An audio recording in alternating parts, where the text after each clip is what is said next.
السلام علیکم ورحمۃ اللہ وبرکاتہ۔ میں ابو بکر خلیل صحبت میں خوش آمدید ہوں۔ آج ہم بات کریں گے جناب میاں شہباز شریف صاحب کے بارے میں۔ ان کی قسمت اس بار پھر رنگ لا چکی ہے۔ وہ پاکستان میں دوسری بار پاکستان کا وزیر اعظم بننے جا رہا ہے۔ وفاق میں جو ہے ان کی حکومت تو بنے گی، اس کے ساتھ ان کی حکومت جو ہے پنجاب میں بھی ہے۔ کے پی کے میں ان کی حکومت نہیں ہے، پاکستان پیپل پارٹی کی حکومت سندھ میں ہے۔ کے پی کے میں آزاد اراکین کے ہے۔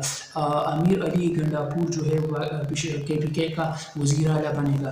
تو مریم نواز صاحبہ جو ہے وہ پنجاب کی پہلی خاتون ہوگی جو وزیر اعلیٰ بنے گی۔ سندھ میں مراد علی شاہ صاحب جو ہے وہ تیسری بار وزیر اعلیٰ بننے جا رہا ہے۔ تو جناب شہباز شریف صاحب جو ہے وہ پاکستان مسلم لیگ نون جو ہے وہ سب سے بڑی پارٹی بن گئی پاکستان میں، اور قومی اسمبلی میں پاکستان مسلم لیگ نون کے ارکان کی تعداد 108 ہو گئی ہے۔ اس کے علاوہ جو ہے الیکشن کمیشن کے مطابق سنی اتحاد کونسل اب تک 81 ارکان اس میں شامل ہو گئے ہیں۔ پاکستان مسلم لیگ نون میں 9 آزاد اراکین نے شمولیت حاصل کی ہے۔ قومی اسمبلی میں پیپل پارٹی کی ارکان کی تعداد تقریباً 68 ہو گئی ہے۔ اس کے علاوہ قومی اسمبلی حکومت بنانے کے لیے 169 ارکان کی ضرورت ہے۔ قومی اسمبلی میں ایم کیو ایم کی کل ارکان کی تعداد اب تک 22 ہو گئی ہے۔ اس کے علاوہ پاکستان مسلم لیگ کاف جو ہے اس کی 5 نشستیں ہیں۔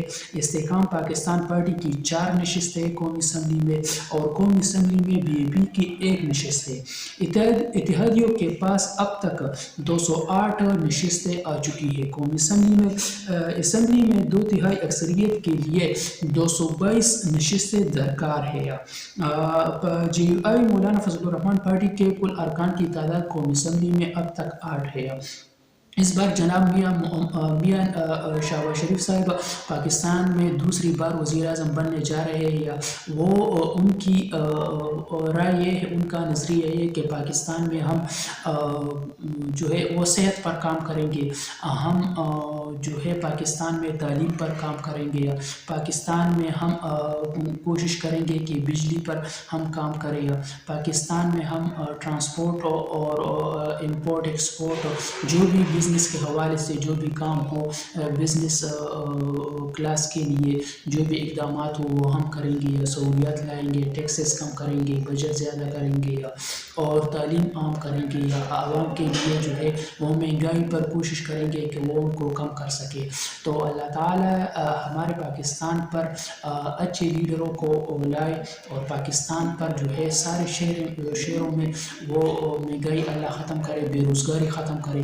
جناب میاں شہباز شریف صاحب سے ہماری یہی ریکویسٹ ہے کہ آپ نوکریوں پر توجہ دیں، عوام کی جو ہے وہ تعلیم پر توجہ دیں، کہ مطلب جو غریب طبقہ ہے وہ تعلیم حاصل کر سکے۔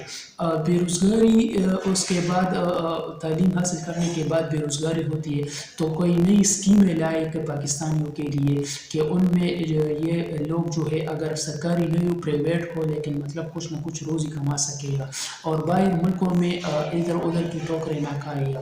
باہر ملکوں میں بھی کچھ اب تک ابھی نہیں ہے، لوگ غریب ہیں، پیسہ لگاتے ہیں اور باہر جاتے ہیں، لیکن مطلب کچھ جمع پونچی جو اس کی ہوتی ہے غریب لوگوں کی تو وہ ٹکٹ پر اور ویزوں پر ختم ہو جاتی ہے، لیکن باہر سے پھر وہی واپس آتے ہیں 2-3 ماہ کے بعد۔ تو پاکستان کے لیے اللہ تعالیٰ ان لیڈروں کی وجہ سے پاکستان میں اللہ تعالیٰ خوشیاں لا دے، پاکستان سے اللہ تعالیٰ مہنگائی ختم کر دے۔ آپ سب پاکستانیوں کا بہت بہت شکریہ۔ اللہ حافظ۔